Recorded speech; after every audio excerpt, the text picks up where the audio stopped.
Hello, everyone, and welcome back to Navigating the West. I'm Mark, and today we are going to talk about a quiet, frustrating reality that millions of English learners face every single day. Sarah, I want to start today's episode by sharing a specific moment that completely changed the way I think about speaking a foreign language. I love that we are starting here, Mark, because so many people think fluency is just about memorizing a dictionary, but it's actually a deeply psychological journey. What happened? I was sitting in a room with a few people. The conversation around me was completely relaxed, simple, and normal, nothing high level. Then someone turned to me and asked a very ordinary question. The strange thing was, inside my mind, I knew exactly what I wanted to say. I had thought about that topic many times before. The ideas were there. Somewhere in my brain, the English words existed too. But let me guess, when you opened your mouth, the reality didn't match the thought? Exactly. Everything suddenly became slow. I hesitated. I started translating words one by one in my head, trying to build a perfect sentence. And while I was still standing behind that mental wall searching for words, the conversation simply moved on without me. Wow, that is a painful, exhausting feeling, Mark. And if you're listening to this right now and nodding your head because you know that exact feeling, that moment where your mind is full of beautiful ideas, but your mouth just cannot bring them out fast enough, I want you to listen to me very clearly. It does not mean your English is bad. That's a huge relief to hear, Sarah, because it honestly makes you question your own intelligence. You start asking yourself, why is this still happening after years of studying? Why do I freeze during real conversations? Why is English so clear in my head, but so difficult in my mouth? It doesn't mean you are incapable of becoming fluent, and it definitely does not mean you are failing. Very often, it means something much simpler. You have learned English in the way most people are traditionally taught to learn it. And unfortunately, that method creates one very common hidden mistake. A mistake so normal that millions of learners repeat it for years without even noticing. I did it myself for a very long time, and I think it delayed my speaking progress more than anything else. The trick is, this mistake actually feels productive while you are doing it. It feels like learning, it feels safe, it feels intelligent, but slowly and quietly it creates a massive gap, a glass wall between knowing English facts and being able to live inside the language naturally. So let's blow the cover off this mistake, Sarah. What is it? Here it is, and I want everyone to listen carefully.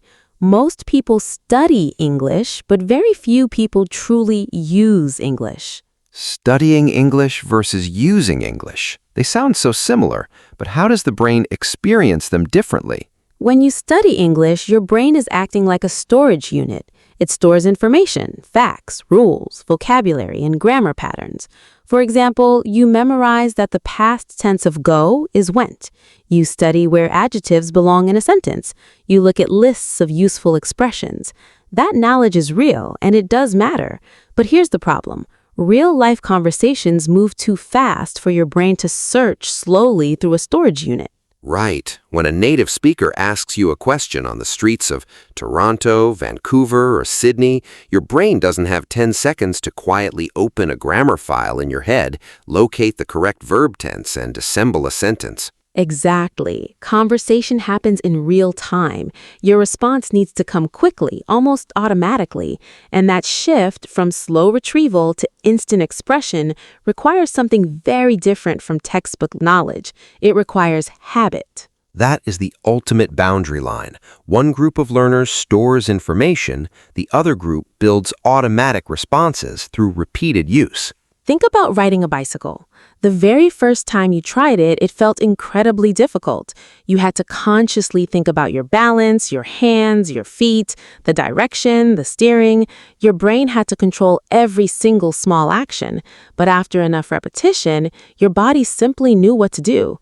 You stopped thinking about the individual movements because your brain turned those repeated actions into an automatic pattern. And speaking English needs to become that exact same kind of automatic skill. Not robotic, but automatic. Yes, but your brain cannot build a physical speaking habit by only thinking about speaking, or by watching other people speak English on YouTube for hours, or by reading endless grammar explanations. Those activities help you understand English, but understanding is not the same as performing. The brain learns to speak by actually performing out loud repeatedly over time.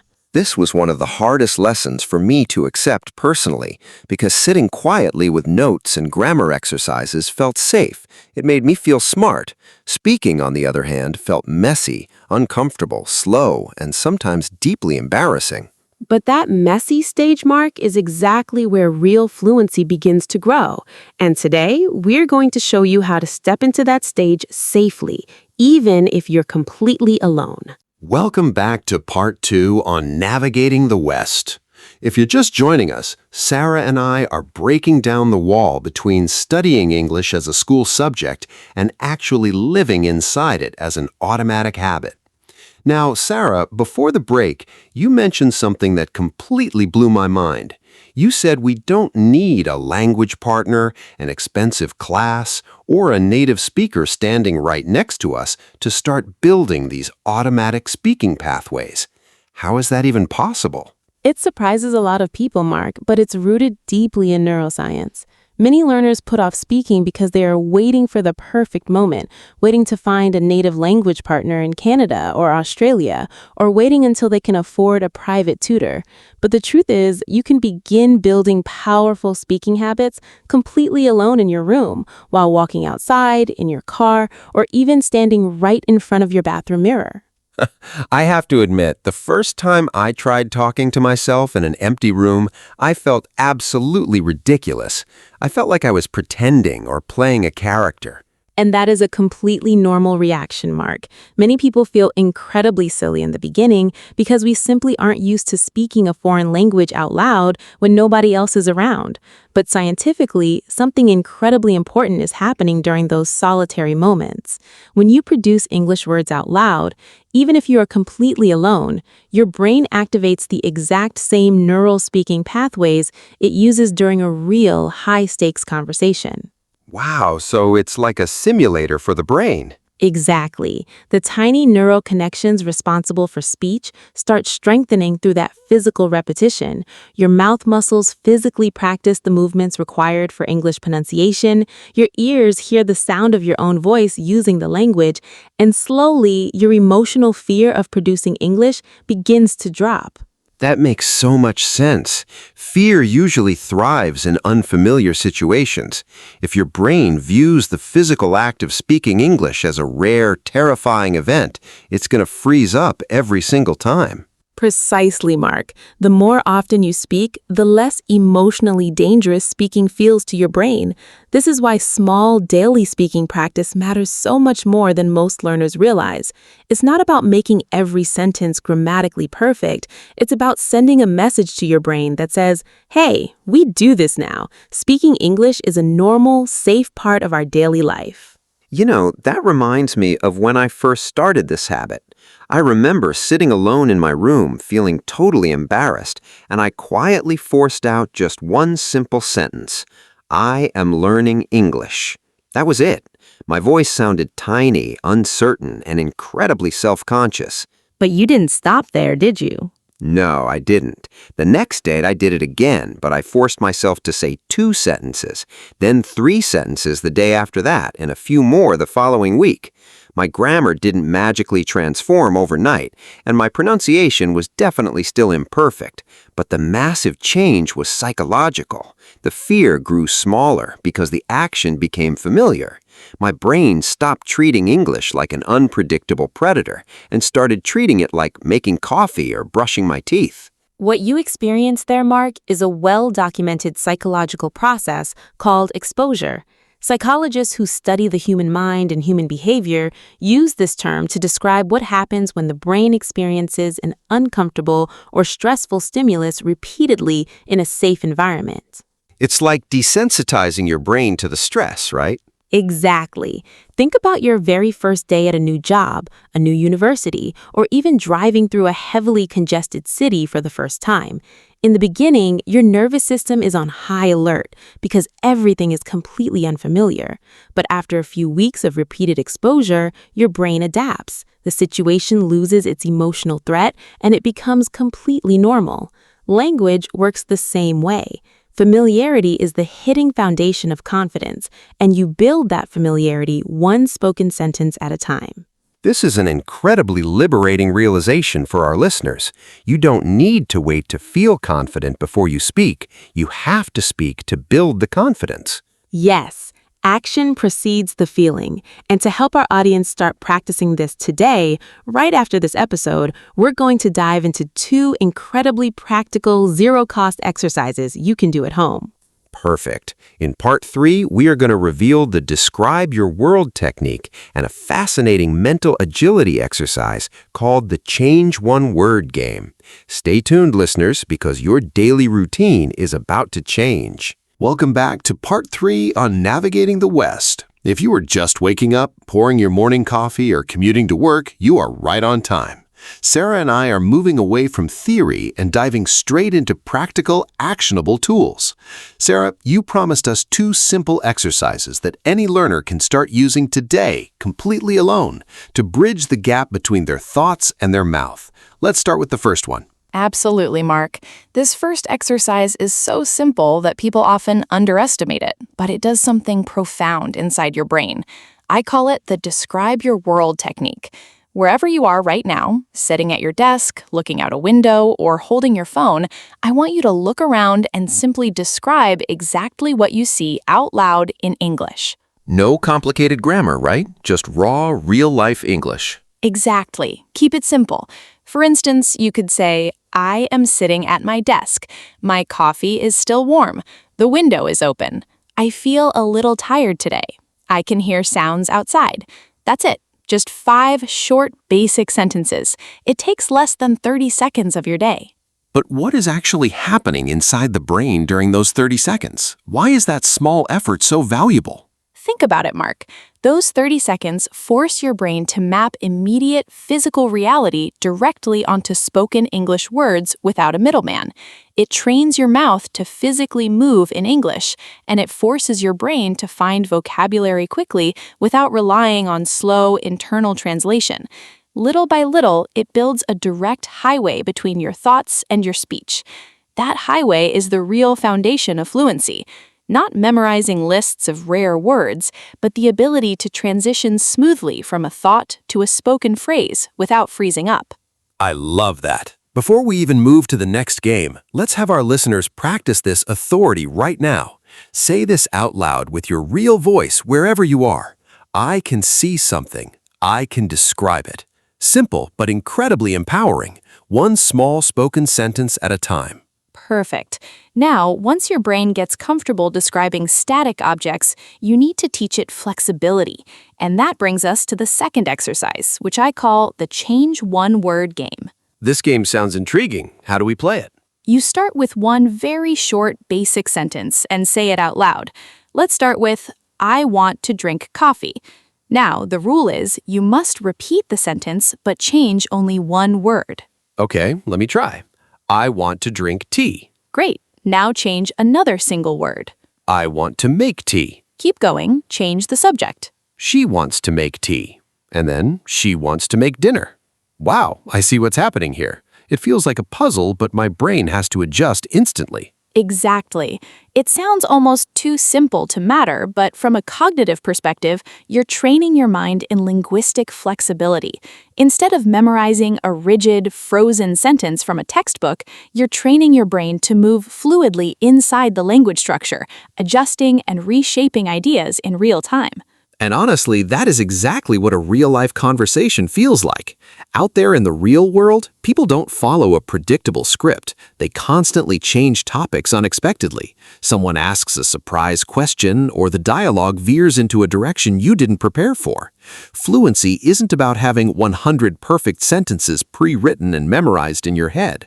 It's the ability to adapt quickly without your brain completely locking up. Spot on, Mark. With the change one word game, you're literally teaching your subconscious, we can change, we can adjust, and we can keep speaking no matter what happens. Over time, that flexibility becomes completely automatic. That is what true fluency feels like from the inside. Not perfection, but continuous movement. This is absolutely gold, Sarah. We've unlocked how to speak alone and how to build mental agility. But there's another massive part of the day that almost every English learner engages in: listening. People spend hours listening to English videos, movies, and podcasts, yet they still complain that native speakers talk too fast. Yes, there is a right way and a terribly passive way to listen. In our next and final part, part 4, we're going to dive into the difference between passive and active listening, master the famous listen, pause, repeat technique, and look at how to make vocabulary stick permanently through a psychological strategy called habit stacking. We're wrapping it all together in the final chapter. Stick around, everyone. We'll be right back. Welcome back to the final part of today's episode on navigating the West. If you've stayed with us this far, you now know that fluency isn't about being perfect. It's about building automatic pathways in your brain. But Sarah, let's confront a massive paradox. Most English learners spend hours every day immersed in English. They watch YouTube videos, stream movies, scroll through social media clips, and listen to podcasts. Yet so many of them still say, I can understand subtitles, but I can't understand real people, or native speakers talk way too fast. Why is there such a massive disconnect? It's a huge problem, Mark, and it comes down to a fundamental misunderstanding of how the brain processes sound. There is a world of difference between passive listening and active listening. Passive listening is when English is just playing around you, while your primary attention is somewhere else. Maybe you're cooking dinner, walking the dog, cleaning your room, or casually scrolling through your phone. Your ears hear the English in the background, but your brain isn't fully focused on decoding it deeply. The sounds enter your ears and disappear almost immediately. It feels productive because you think, hey, I'm surrounded by English, but in reality, nothing is actually sticking long term. Exactly. It's an illusion of learning. Active listening, on the other hand, works completely differently.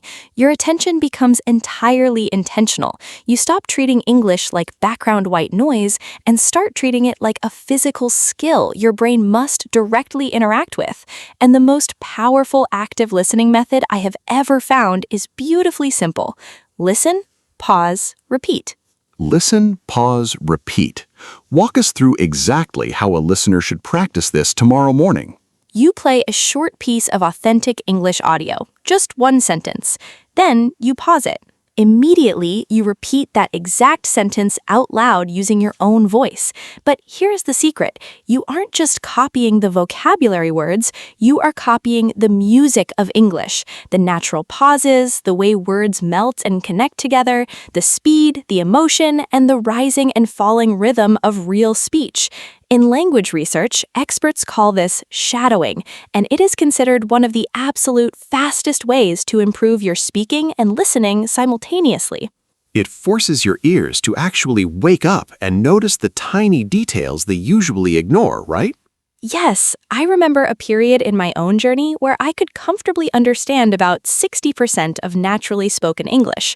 The remaining 40% just felt like a blurry, frustrating wall of sound, where native speakers seemed impossibly fast. So I committed to just 10 minutes of listen, pause, repeat every single morning. Nothing dramatic, just 10 focused minutes. About a month later, something incredible happened. The exact same videos that used to terrify me suddenly sounded clearer. My grammar hadn't magically changed in those 30 days. My ears had changed. My brain had finally become strong enough to catch connected sounds and natural speech patterns. Listening is a physical muscle that needs targeted training, not just passive exposure. Now, before we wrap up, let's apply this exact same focused approach to vocabulary. Everyone tries to memorize massive lists of 20, 50, or 100 words a day, only to forget them 48 hours later. How do we make a new word permanent? Think about people's names, Mark. If someone tells you their name once at a loud, chaotic party, you'll probably forget it 5 minutes later. But if you see that person and use their name every single week, it becomes permanent. Repetition and personal connection make information important to the brain. So throw away the giant vocabulary lists. Instead, choose just one useful word each day. Learn what it deeply means, say it out loud 3 times to feel its physical movement in your mouth, and then immediately connect it to your real life and emotions. Give us an example with a real word. Take the word exhausted. Most learners know it means very tired, but exhausted carries emotional weight. It describes the feeling when your body and mind are completely empty after intense stress or effort. Don't just read it silently. Say it out loud right now. Exhausted, exhausted, exhausted. Then create a personal sentence. After a long, chaotic day at work, I feel completely exhausted. Now that word isn't just dead text in a notebook. It belongs to your life, your memory, and your emotions. The next time you're in a real conversation, your brain won't have to search a storage file for it. It will jump straight to your tongue. That is incredibly powerful. One word a day, spoken aloud and connected to a real emotion. Now, Sarah, we've covered speaking alone, active shadowing, writing a simple 3-sentence summary of our day at night, and vocabulary mastery. But let's be totally honest with our audience as we close out this episode. Most adults don't quit these habits because they're lazy or because they don't care. They quit because their lives are already completely full of work, family, and responsibilities. Where do we find the time for all of this?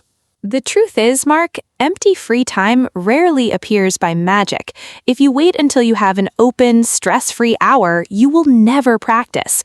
The real solution is a psychological strategy called habit stacking. Instead of trying to build a completely new routine from scratch, you anchor your English practice to a physical habit you already do automatically every single day. Oh, like attaching it to your morning coffee. Exactly. Let's build a stacked routine right now. When you make your coffee in the morning, that automatically becomes your 5 minutes of active listening. While you're walking to your car or commuting, you repeat English sentences quietly to yourself. When you're brushing your teeth in front of the mirror at night, you spend 60 seconds describing your day out loud in English. And right before your head hits the pillow, you write your 3 simple sentences in a journal. Notice what we just did. You didn't have to find extra time. You simply placed English inside the moments that already belong to your life.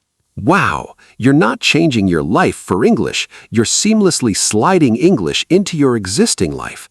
And as the research shows, 15 minutes of consistent daily contact will beat a 3-hour intense study session once a week every single time.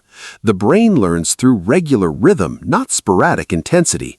It's like watering a plant a little bit every day versus drowning it once a month. Precisely, Mark. As we end today's journey on navigating the West, I want to leave our listeners with one final question. What are you actually waiting for? Most of the time, we're not waiting for better apps, more money, or a perfect textbook. We're waiting to feel ready. We're waiting for the fear and self-doubt to magically vanish before we start speaking. But real confidence never arrives before action. Real confidence is built through action. Your brain needs proof that you can survive the awkward, imperfect moments. You don't become fluent by waiting to feel ready. You become fluent by having the courage to speak before you are. Say it out loud with us right now. I am starting today, not tomorrow. The fluent English speaker you want to become is just you, after many small days of showing up, many ordinary sentences spoken aloud, and many moments where you chose to continue instead of stopping. Thank you so much for spending this time with us. Keep showing up, keep practicing, and we'll see you in the next episode of Navigating the West.